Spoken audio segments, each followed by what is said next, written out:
Hello everyone, today we're going to test and see if the Vicon Fastbale is actually worth it. It is a pretty slick looking baler and we'll go over what it does in a little bit. We're going to compare it to the Pottinger Impress 187 VC Pro.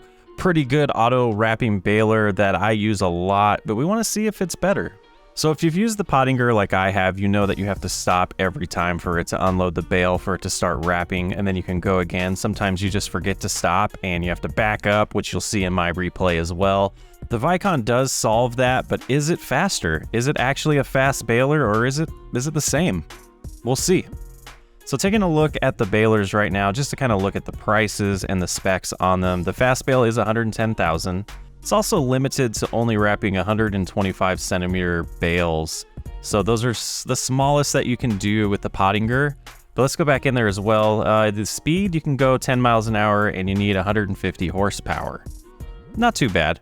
And taking a look at this Pottinger, it is about the same when it comes to the horsepower and speed, but it also can wrap up to 150 centimeters. So you could get a little bit larger of a bale from this Pottinger, and we're going to use the Pottinger first. What I did with this test is I just pre-recorded it, and then I took a little snapshot of the exact frame when we started picking up grass to see how long it would take. And so what we're going to do is speed it up, and I'll tell you the results at the end of each run for us to compare. You can see already I've stopped a few times to let the bale unload so it can start wrapping it, and then we continue on. I find it very annoying, and that's why I looked into this baler when I first heard about it and wanted to try it out. We're gonna find some interesting facts here at the end. You can see we're moving along pretty well. This is a smaller field, so some of these results are gonna be not as dramatic as they could be if, let's say, your normal field for grass and baling for your silage is actually like 30 minutes of a baling session. You're going to see a dramatic difference between these two balers. With this one, it's only a few seconds. It's not too dramatic, but it does take away the stopping. So it's a give and take on that. If you really don't like the stopping, then this might be the baler for you.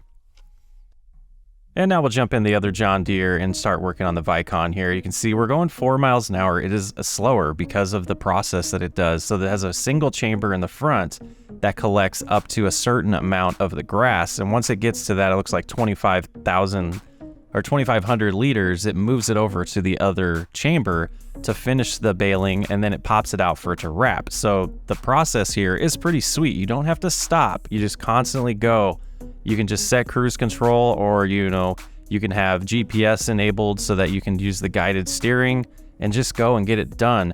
To what cost, though? We're going to find out here in a second when we compare the timings. But it is cool. It's a nice relaxing setting. You don't have to stop. You don't have to back up and see if you missed any grass in your swath. I do that a lot. I back up, or I come back a second time because you drove past it when it's at 100% and you've gone a couple meters and it just doesn't make sense to back up. You're just like, I'll come back and get it on a second pass. It's fine.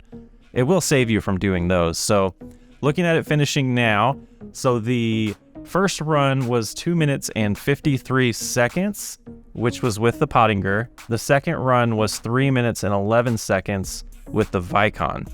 So with those numbers in mind, it's only, a 42-second difference.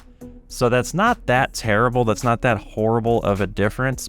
But if you, like we talked about earlier, if you had a 30-minute job normally with your normal bale wrapper, that's now going to take you about 37 minutes if you do the math and you just multiply that difference. About 7 minutes is added by using this baler on a longer 30-minute run that would normally take you 30 minutes, like I said, with the Pottinger. So it's up to you whether you want to try it out. I think it's fun to use. I probably won't use it very often, but I wanted to review it and just do these statistics and see what the difference was, because after I first used it, I was a little confused by how slow it was. But it makes sense based on the technology and why it would have to slow down and control the speed so that it can do it nonstop. I'm Socksway Up. Thanks for hanging out. I'll catch you on the next video.